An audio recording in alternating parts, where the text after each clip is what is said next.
Tottenham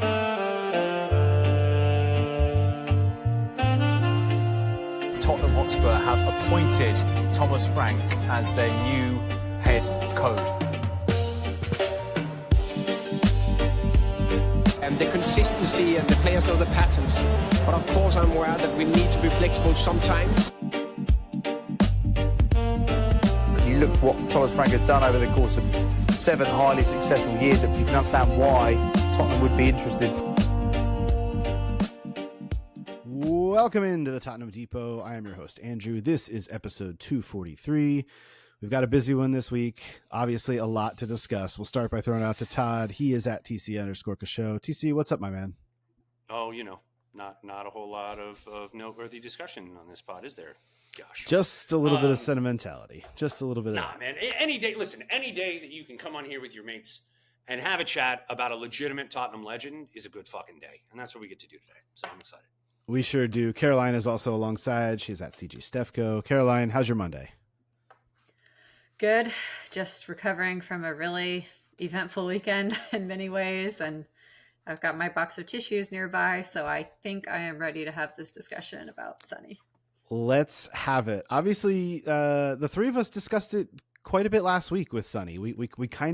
Everyone saw this coming. And even for those who didn't, for those who thought it was a cruel joke of some kind or not actually going to happen, it is happening. Heung-Min Son announcing the other day that he is leaving the club after 10 years and heading, for all intents and purposes, to MLS, to LAFC, just like we discussed last week. Let's just start with the emotion of this, guys, because Caroline, you brought it up. Like everything we saw this past weekend, between his press conference in South Korea announcing that he was departing, to the open training, to the match against Newcastle and him being subbed off and being hoisted above everyone's head post-match. Caroline, how did we get through this emotionally this weekend? I think the way we get through it is knowing that this was Sonny's decision on his terms, doing it in the timing that made sense to him and his career. And I think for myself, I'm trying to frame it as like, this is a gift that he's giving all of us by ending his Spurs career with a very neat little bow of a Europa League title and doing it early enough in the preseason that the team has time to, make this transition. Fans got this opportunity to reflect on what he's meant to the club, and just seeing the way his teammates reacted to him leaving the pitch for the final time was hugely emotional. I don't think it can be understated just what he's meant to this team for so long. Even before he officially became captain, he was a leader within the team. He was kind of the glue that held it together during a lot of difficult times, difficult seasons, difficult moments. And, just a few seasons back, there was that time when he made the decision to extend his contract when, as we know, another player who shall remain nameless was angling for a move. And even at the time, that felt really significant. And that was him starting to cement his legacy at Tottenham. And, I think he can leave with no regrets now at this point. I think we're in a good position in terms of succession plan for his position. So that all feels okay, even though you can't really replace a person like Son on a personality, individual level. That's kind of impossible. But I don't know, when I think about how I feel about him as a player, he was one of the main reasons I became a Spurs fan in the first place. And when I think about my favorite Tottenham moments, it's 75% Son Heung-Min moments. So yeah,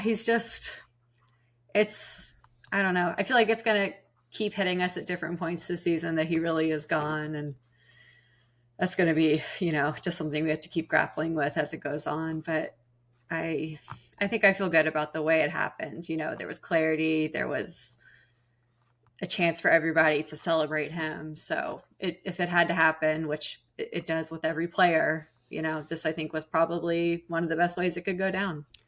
And really poetic in that way too, that it does get to end in his home country, in a place where he brought so many people into the game. I mean, he is the preeminent South Korean footballer. Obviously he's one of the preeminent Asian footballers of all time. He is the preeminent Asian footballer. There is no one Yeah. better. And the fact that he got to close it out there after the last competitive match he played for the club was him hoisting a trophy. It doesn't get much more poetic than that, does it, TC? No, it doesn't. I mean,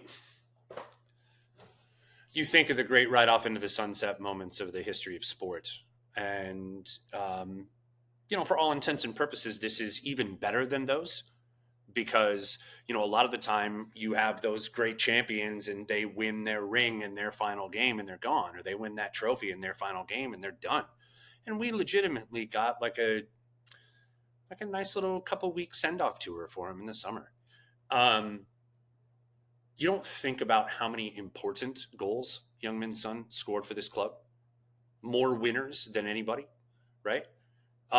More assists than anybody in the history of the club. That's great. That's like not talked about enough. The most prolific strike partnership in the history of the Premier League, right?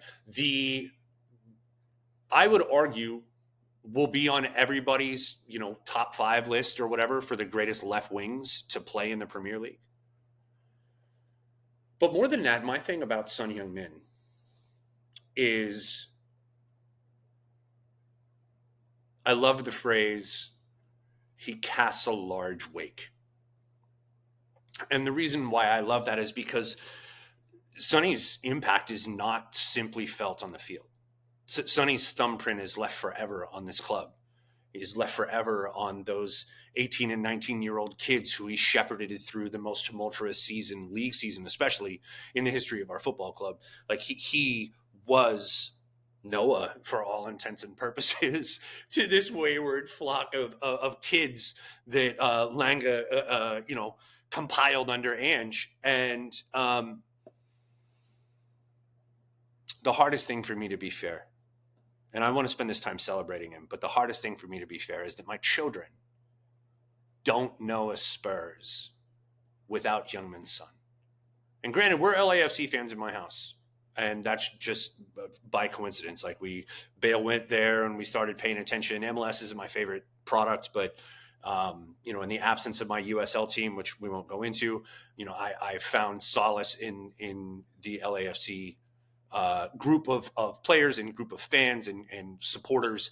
It's an incredible atmosphere, one of the best in MLS. But my children cried sobbing tears when they found out that Sonny was leaving Spurs. And it's because as much as we love LAFC, I don't wake up at 4:00 in the morning to watch it. I don't go down to the pub with my mates and have some of my best memories of the last decade be at a pub with my mates around a football team from LA. It's not them. It's Tottenham Hotspur. And my kids know that. They don't sing LAFC songs. They sing Tottenham Hotspur songs. And Heung-Min Son is, for all intents and purposes, the patron saint of Tottenham Hotspur to my children. And so for him to be gone, I agree with Kaz in the sense that I think that we will feel it at different points throughout the season. One of those specifically for me, Andrew, is, and again, I want to spend this time celebrating him. I went back and looked at just how many daggers that Son has put in the hearts of other Premier League sides and other sides throughout Europe, to be fair. I mean, he's been called, in Germany, the BVB Slayer for the BVB Boogeyman, I believe is the direct German translation for years. And he definitely lived up to that hype in a Tottenham Hotspurs kit. And I don't think that we will ever look back on this period of Tottenham and not think of Son. Well, it would be impossible not to. He was such an ever-present focus of not just the goal scoring and the assists and all the contributions that way, but just the way that the club played with that high energy, possession base, always wanting to go. And that's kind of what I'll always remember Son in a Spurs kit for, is the go nature of it. He just, whether it was the goal against Chelsea or obviously the Puskas winning goal against Burnley. I mean, just some incredible moments, like you said, of just the Aston Villa goal away, Andrew. Yes. With a broken arm to win it. Just incredible stuff. And honestly, I do think you're right, Caroline. It's going to hit us in waves, similar to when He Who Shall Not Be Named left. I think that one hit us in a little bit, not in the sentimentality part of it, but on the pitch. You notice there were times where, if we had that guy, this might have gone a little bit differently. I think we will see some of that. We were more focused on recreating that particular person in the aggregate because we were worried about the goals that weren't being scored because he wasn't there. Sure. I don't know how you create a persona in the aggregate like Heung-Min Son. You don't think that you do. You don't create that, and you don't create the leadership. I will say, however, I do think that the club has done well to prepare itself for this moment. And I don't credit the club for preparing itself well very often, but in this respect, they have gone out. They've made some signings over the last few years that are not going to replace Son, but they are going to help contribute on the pitch to what Son has given them over the years. And we all know the names, Tell, Odebear, Kudus, Johnson. There are names abound, and there will be more. But no one is going to fill what Son has been to the club, not just on the pitch, but off the pitch. And that's, I think that's the real part that is tugging at all the heartstrings, is just what kind of person Son is. And we all know that, and not to get too sentimental or too wrapped up in it, but that is something that's going to take some time that's a wound that's going to take time to heal. But at the same time, like you both said, I'm really glad that this went this way, because it could have gone the way that other sagas have gone. And those were messy and ugly and leave you with this feeling of awkwardness. And there's none of that here. I think this is the perfect time for Son to go. And I think he thinks it. And that's why it's all kind of, this feels smooth. This feels like something that is supposed to happen. It feels right in the weirdest way, as even as complicated as the feelings are with, us not wanting to let go of something. It does feel like the right time to let go. Well, as much as he, has regressed from his peak, as we all knew that he would, he's still been such a productive member of this team on the field, even though he played his last 2 years in a system that does not suit his skill set.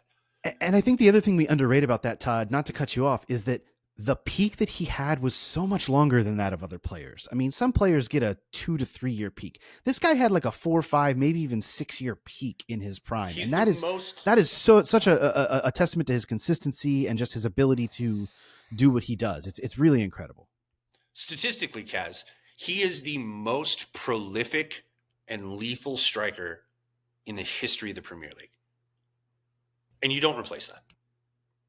No, and I think another, accomplishment we haven't mentioned yet was the fact that he won the Golden Boot so late in his career. That's a testament to, like you said, Andrew, his longevity, just his discipline season after season to get the best out of his game. And I think for me, that's why, even though I was kind of in denial about, thinking maybe he could still contribute for another season at Premier League level, I think we kind of just have to trust him that he made this decision of like, okay, it's time. Because I don't think he wanted to linger and have that be kind of what we remembered of the end of his time at Tottenham, like him having a decline. I think he wanted to be able to go out on that high note.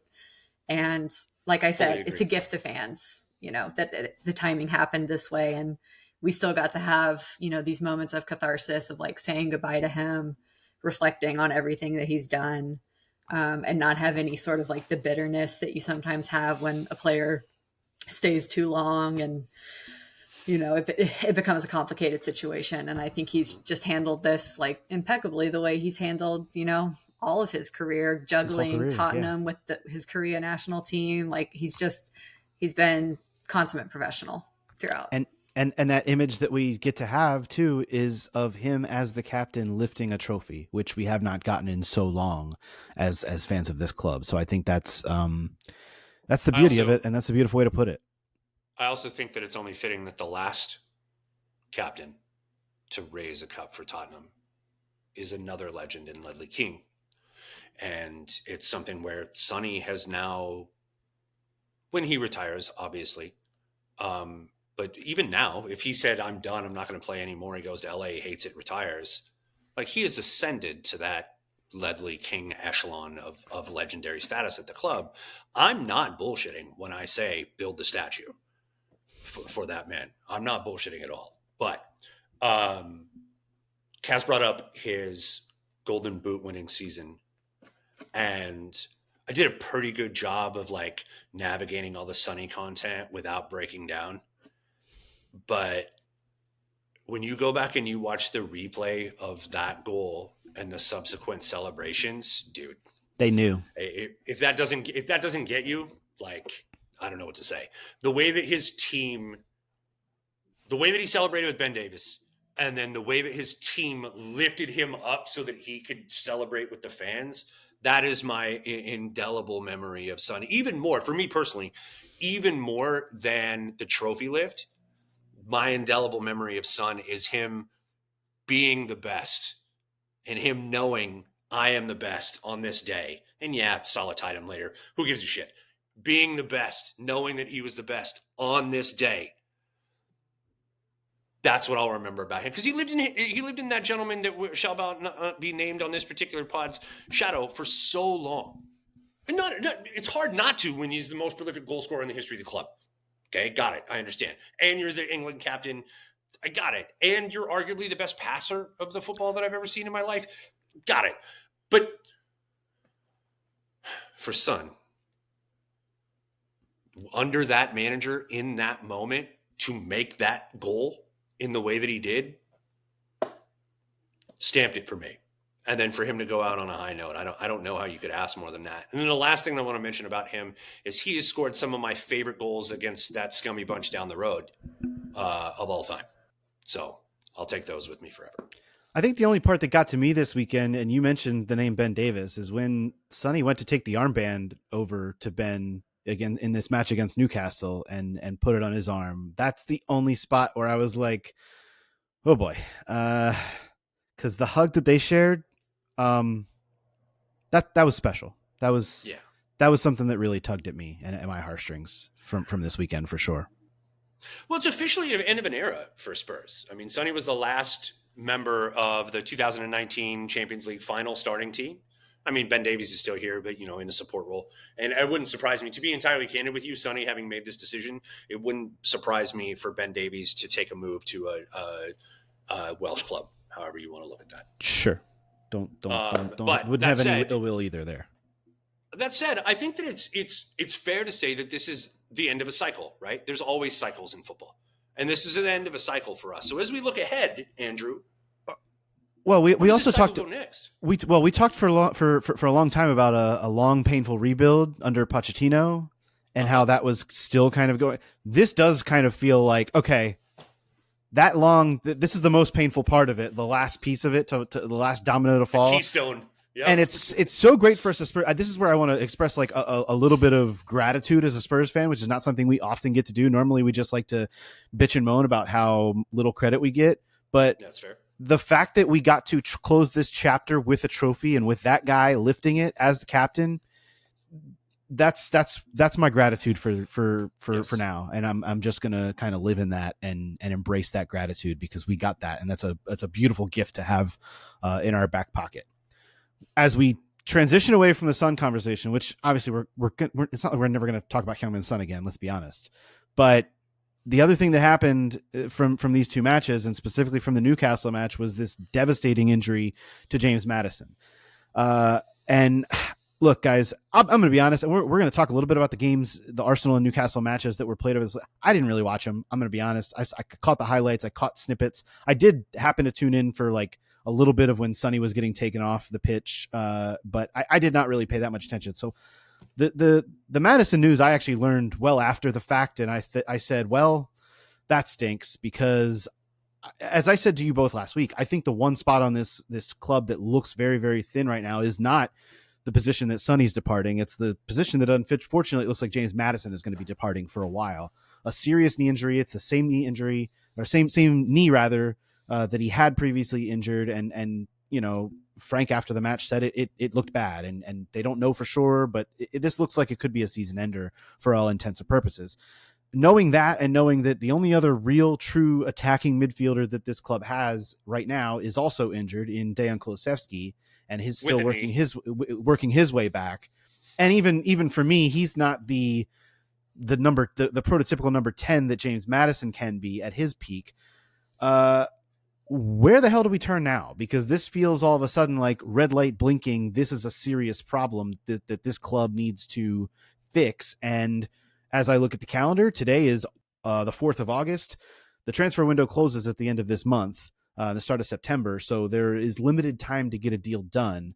But let's first of all just pour one out for James Maddison, because like that really sucks. And this guy was working his way back. And I've been a little bit skeptical as to what Maddison can be going forward, just because we saw how limited he was last year with injury.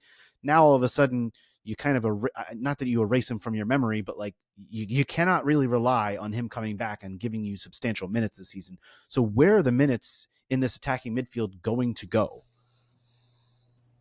I mean, we have to find the solution in the transfer market, I feel like, because the other options that we have are young players who it sounds like the club don't feel are ready to take on that role, because they're in that group of players we're going to talk about later that are up for loans.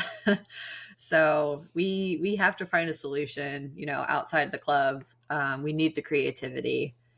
And I think, again, to kind of like get ahead of the order here, but now that we have the Paulinho loan secured, the number 6 position, like obviously we know it's still, light in that area, but I feel like now we can really focus on finding that creative attacking midfielder that we really need. And the tough thing though is that it's not just what Maddison was offering or going to offer, we hoped, on the pitch this season. It was also that he was going to be filling some of that leadership vacuum now that Son is gone. So that really, I think, was what concerned me the most in the moment as he was, going down with that injury. I was just like, God, we really can't catch a break here, can we? Because you can't just, replace that kind of player who has that role in the team with a transfer. So that's going to be really tough. I kind of feel like you're 100% right on that. And like, this is kind of standard Tottenham though, right? Like, not only is the Sonny goal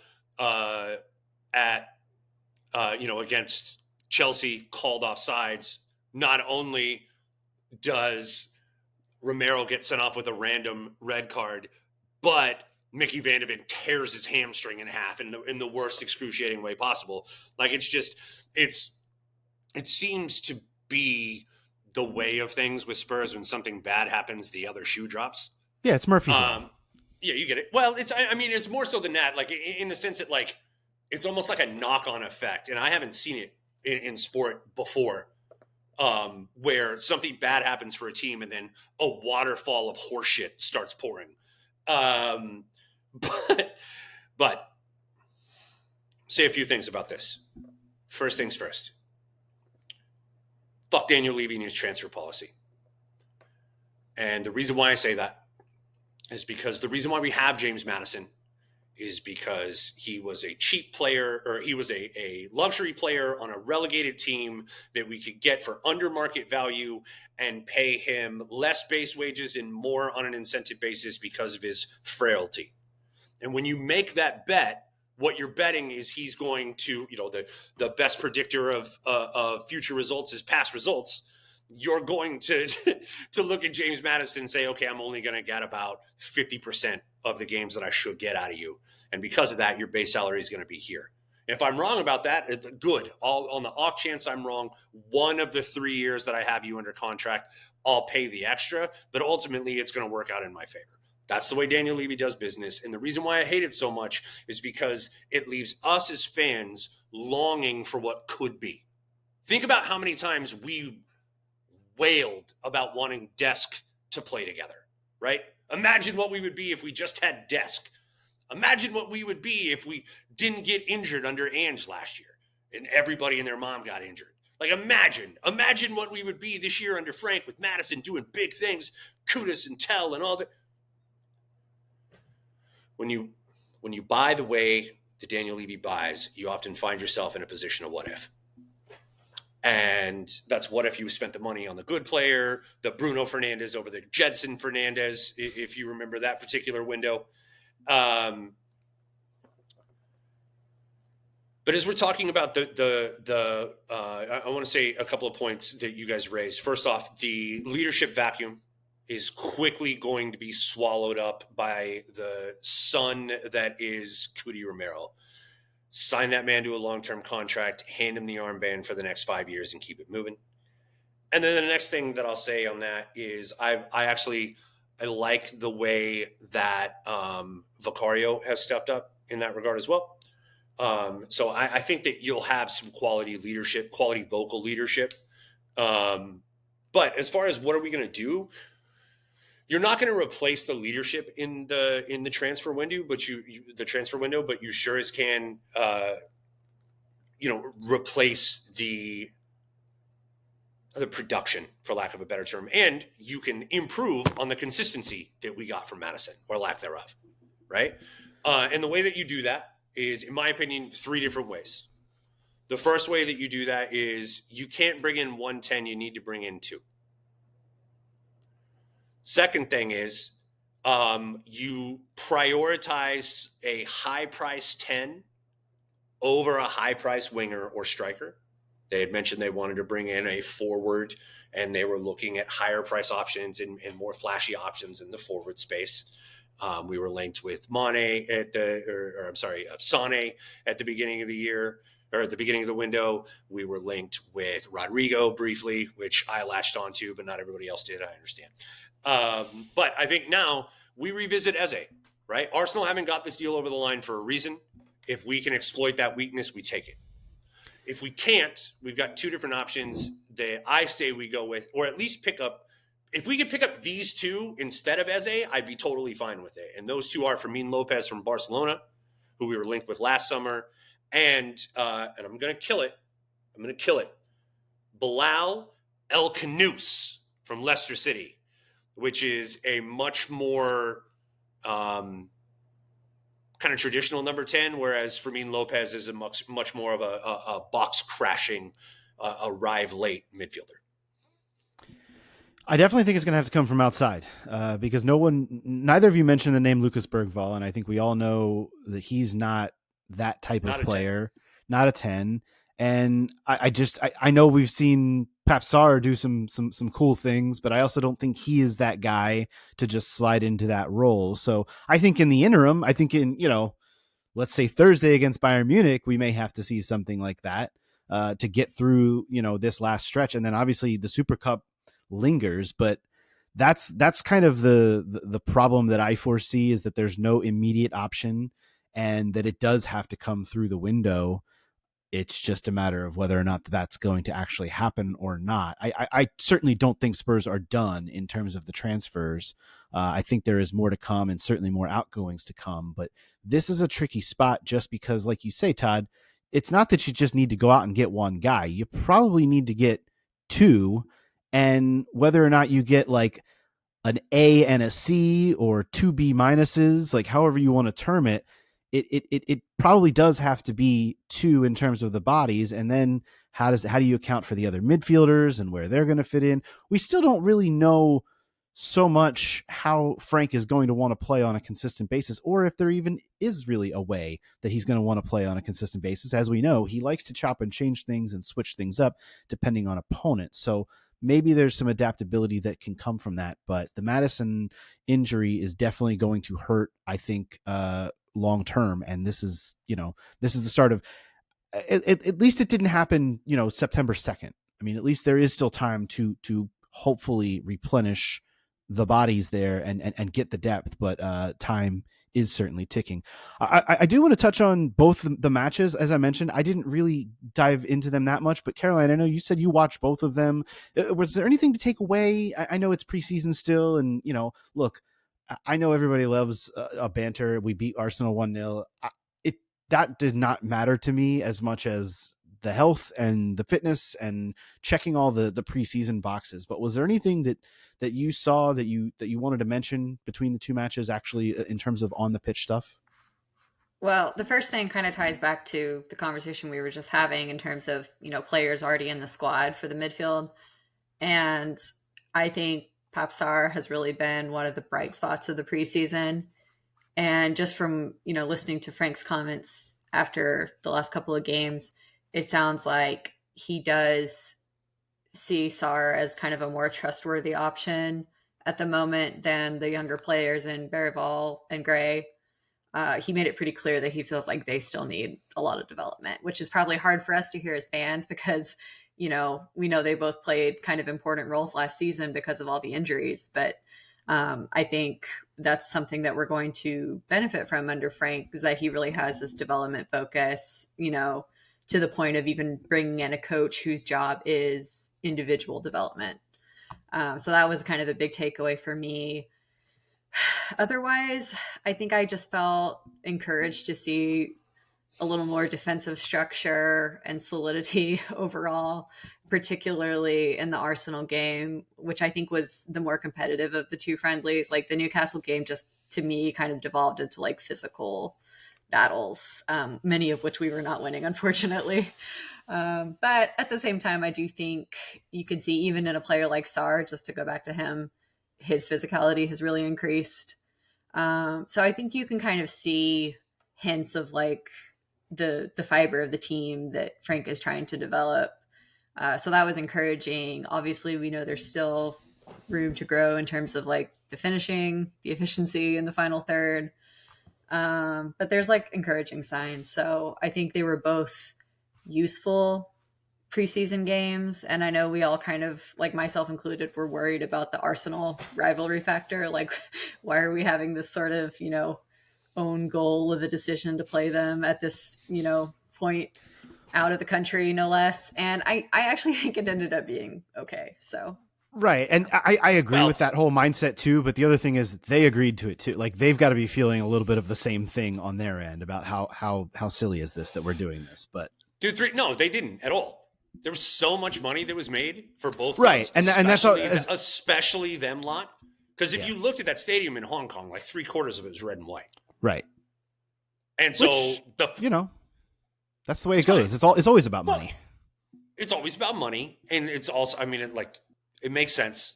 I hated it. It makes sense. We would all have a completely different feeling about it if we had lost. And so it's one more arrow in the quiver against that nonsensical lot from down the road, and that makes me super happy. The fact that Pedro Porro ushered Arteta back into his box made me super happy. The fact that Pop Sarr made David Raya look like an absolute clown was wonderful. What a strike! Shades of he who shall not be named in the summer against Juventus. So it was a special day for that reason alone. It not like special in the like, oh, I'll remember that forever, or it's a tent post in our season or anything like that. It's just special in the sense that it's the first North London derby outside of London.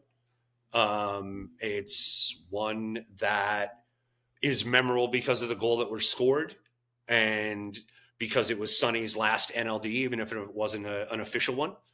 And it was memorable because we won. So fuck those guys. The second match, however, could have been a Premier League game. Like that was, first off, for the record, and it's well documented on this pod, but fuck Joe Linton. Just getting it out there. Yeah. I mean, if you remember correctly, he was the one that checked Lucas Bergvall into the goalpost last year. Oh, yes. Absolutely swinging elbow at Archie Gray's face in a preseason friendly. This is what it seems Newcastle has become, though. It's always just going to be a rock fight when you play them, preseason or otherwise. So I just kind of expected that. Yeah. And now that we have Paulinho, fine. Because before, what are you going to do? Have Bentancur slide in there all late? He's all assholes and elbows, dude. Like, no, dude, that guy, that guy is a walking yellow card when he tries to play aggressively like that. And he's bound to get injured too on something like that. So and that's you know what I mean? So like I'm looking at all of that going, a proper destroyer comes in and does big things for us. We've been crying out for a 6. He's not that metronome 6. Like, he's not going to be the deep lying ball, long ball playing 6. But when he last played in the Premier League, Paulinho had 300 tackles. It's like 109 more than the next closest guy. Like, the guy's a tackling machine. I absolutely love it. And I think that the last thing that I want to say on the Newcastle match is Kevin Danzo's a G. I'm calling it out right now. That guy might have been the bargain of the window last year.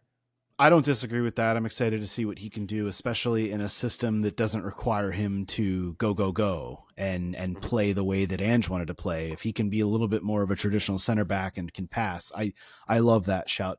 You brought up Paulinho. I do kind of want to move to that conversation because, look, this does check a box, this signing. It's the number 6. It's the ball winning number 6, that kind of rock at the back that Spurs have been crying out for. I'm not really sold on Paulinho as an answer, but I think the way that Spurs have structured this deal, it's a 1 year loan with an option to buy, I think is perfect, because I think you bring him in here, and even if he's just a stopgap for 1 year, it gives you an opportunity to have a guy with Premier League experience who's a little bit older. This is not sign all the kids and hope for the best. This is a guy who knows his way around a midfield. And like I said, this is not what I'm jumping up and down about, but I'm completely satisfied with it. And it's one of those, it's like an eat your vegetables type of signing to me. And look, we've all got to eat our vegetables. I appreciate the hell out of that. Kaz, where are you on this one? Well, I know when we last discussed it, I was pretty negative about it, just knowing how he had performed this past season at Bayern. But I'm trying to put myself in a more optimistic frame of mind about it, because frankly, everyone's been struggling at Bayern lately. It's been just a case of like bad transfers and bad team chemistry there, honestly.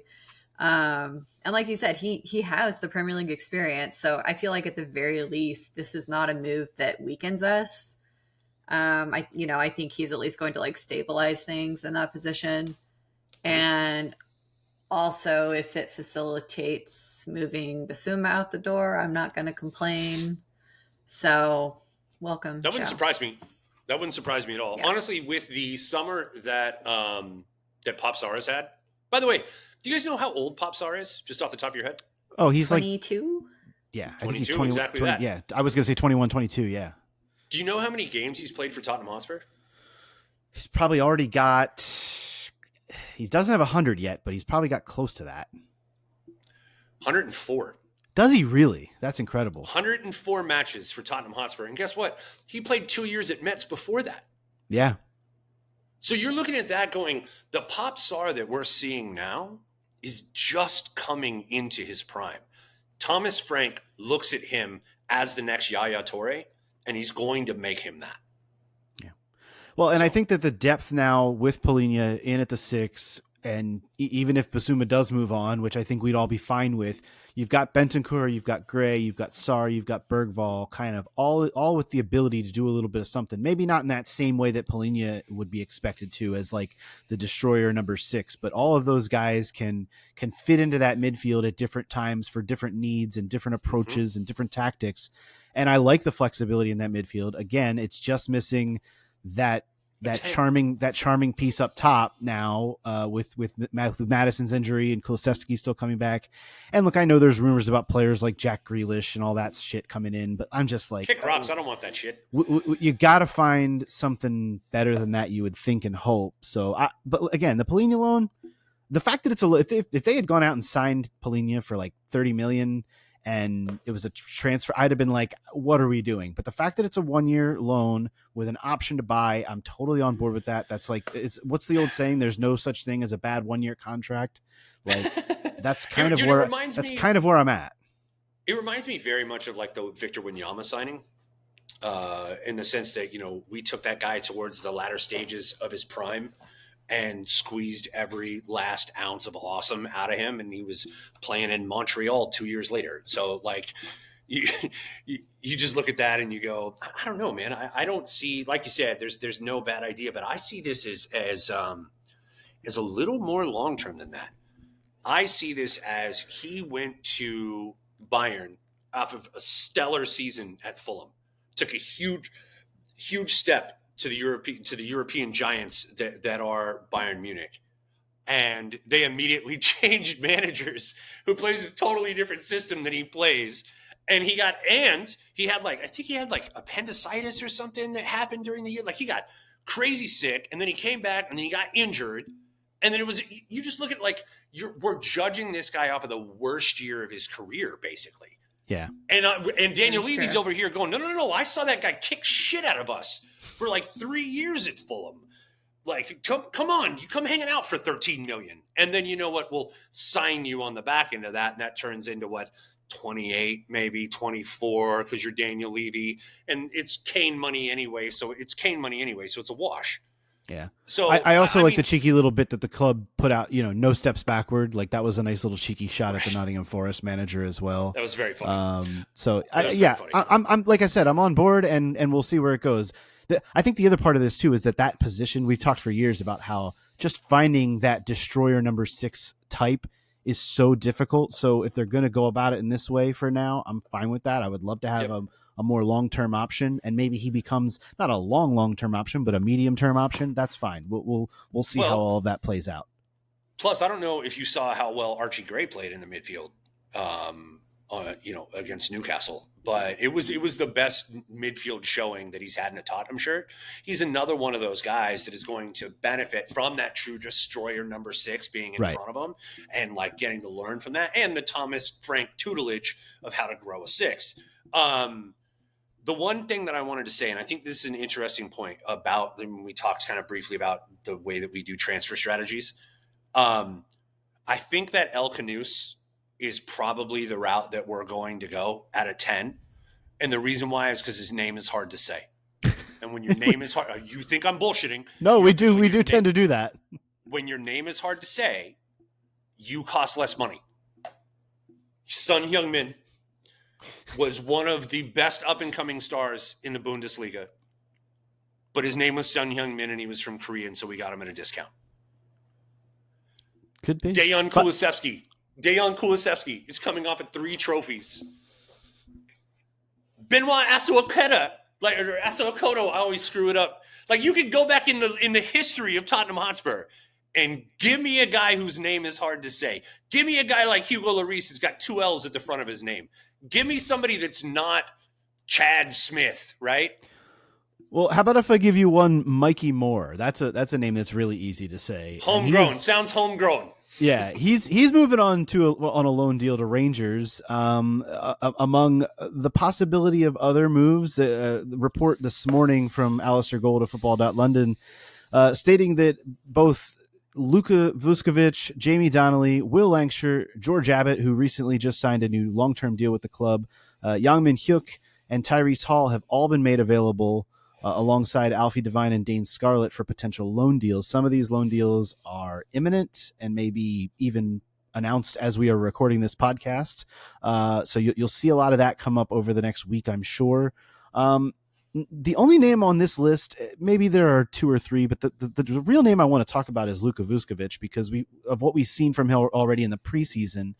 And knowing, I guess I just want to talk about center back depth for a moment with you guys, because we know Romero and Van de Ven are still the number 1 choice, but we've already brought up Kevin Danso on this podcast. Radu Dragusin is obviously still returning from knee injury and probably will not be relied on much because of that. But there are going to be opportunities for center backs, I think, in this club this season. But behind Romero and Van de Ven, what is the pecking order, and where does Vuskovic really fit into that? Is it worth loaning him out, or do we think he can get the minutes within the club? I'm curious as to your guys' thoughts. Well, I feel a little nervous about the idea of loaning him out, knowing that Takai is not quite ready to go yet because of his, plantar fasciitis that he's dealing with. So to me, it might have made more sense to wait until the second half of the season to send him out. And that could still be what happens. We don't know. But I do feel like he showed enough in preseason that we could, rely on him as a backup option. But definitely he's below the pecking order of, I think we can all agree Kevin Danso is like the third choice at this point. So, yeah, I don't know. It's a tough one because it kind of feels like we have the center back depth in a numbers perspective, but in a fitness perspective, it's like, do we? I don't know. I think this was always the plan for Vuskovic. This is just the next step in his development. He played in the Croatian league, and then he played in the Eredivisie, and now he's, rumored to go play in the Bundesliga, right? Which, if you're thinking about it, that tracks as far as a trajectory of, talent or strength of competition. They're talking about loaning him to a lower side in that league, a newly promoted Hamburg, where Sonny played. Just saying, and I think that allows him low stress and a lot of minutes, and that's kind of what I want out of a guy who's just moving up to one of the top 5 leagues in Europe. Is show me how you do playing every day or playing every week. Can you make it through? Can you learn the craft? Can you this, and this? Plus, he's got to learn how to turn. He's got to learn how to turn before he gets to play Premier League minutes, and he can't turn yet. And it's fine. And he's also his hips are stupid. We've talked about it. He's also just still so young. Like, I think we don't realize that he's an 18-year-old that still needs some development, even though he has done. It's because he's so damn handsome. It's because he's so damn handsome. That's part of it. What about the name? I mean, you don't really stumble on the name either, so that makes it that's okay, right? We've been Lucas in our world have been we've been desensitized to Lucas. That's true. So we're with it. No, it's honest to goodness, man. He's a damn handsome individual, and that is and he's huge. Like, that's the thing. He's a mammoth person. And so when you look at that, you're like, oh, he's young and he's fit and he's handsome. And do you see that goal he scored? He's got to stick around. And it's like, no, but we signed him to play center back, and right now he can't defend. So we need to do some things about that. He can pass, though. He can pass, and he can somehow score, which is maybe not what you want in a center back. You want him to be able to defend a little bit more. But I hear you. These are all good things. Actually, if we could come up with like the Premier League's top all-time scoring center back, like, that's hell yeah. And we also know that Romero is pretty damn good with his head too, and Van de Ven can ping a pass. I mean, Van de Ven's not really not scorer, good with his head, but not good with his head, but he can ping a pass. So there are certainly ways to play and options at the back as well. So it's good. As we mentioned, less than a month ago. So like all of this stuff, I know people are starting to hit the panic button again. I'm still not quite there yet. Give it another week or two, and I'll start to sweat. But there's still a lot to be done with this club and the way they want to shape out this squad again for 4 different competitions. So that is something to watch. And just I start to hear like that little that ticking clock, like the old 60 Minutes ticking clock in my head this time of year. And that's where that starts to go. In terms of the news on the women's side, honestly, there's really not much. They did announce this week the League Cup groups. Spurs women are confirmed to be in Group E, along with Birmingham City, Aston Villa, and Bristol City. A pretty good draw, if for all intents and purposes. But otherwise, we've just seen a lot of preseason footage and interviews with Josephine Rybrink on the website, and that's been about it. Apparently Martin Ho's running them ragged, and that's what preseason is all about. That's kind of what you're supposed to do. You're supposed to build the fitness up and go from there. But with Caroline, we haven't seen any news about preseason friendlies or anything of the sort. They're still about a month away from the season starting, a little over a month away, in fact, from the season starting. So still time to squeeze those in. But honestly, we normally learn about those after they've happened, which is the shame of it. And they don't even normally get the Spurs play treatment. So hopefully something over the next few weeks changes and we hear of something, but nothing thus far. Yeah, I mean, maybe we just need to think no news is good news, but it would be nice to know what the plan is for preseason. And also signings. Some more bodies. We need some nice signings. Yes. The summer tournaments are over. There's no more excuses to not be active in the transfer window. So let's get it going, Tottenham. I am happy about our League Cup group. I feel like that's definitely, we've got the easiest draw. That being said, we are one of the 4-team groups. So that means that if a team drops down from Champions League, they would come into our group likely. So something to look out for. Sure is.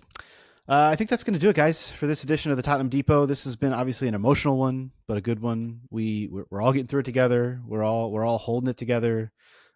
Changing times, but changes are not always a bad thing. I can attest. Sometimes you gotta rip that Band-Aid off and move forward, and that's what we are going to do here at the Depot, and that's what Spurs are going to do without Heung-Min Son, which is like really something I'm still coming to grips with saying, but that's just the way it is. We'll be back with you next week. I'm sure we'll have plenty to talk about again. Spurs in action on Thursday against Bayern Munich. And then we'll be a few days out from the Super Cup against PSG the next time we talk, which will be, that'll be a sight to behold as well. That'll be really, really fun. You can follow Caroline at CG Stefko. You can follow Todd at TC_Kasho. You can follow me at A Stetka. Most importantly, follow us at Tottenham Depot. This has been the Tottenham Depot podcast. As always, come on, you Spurs.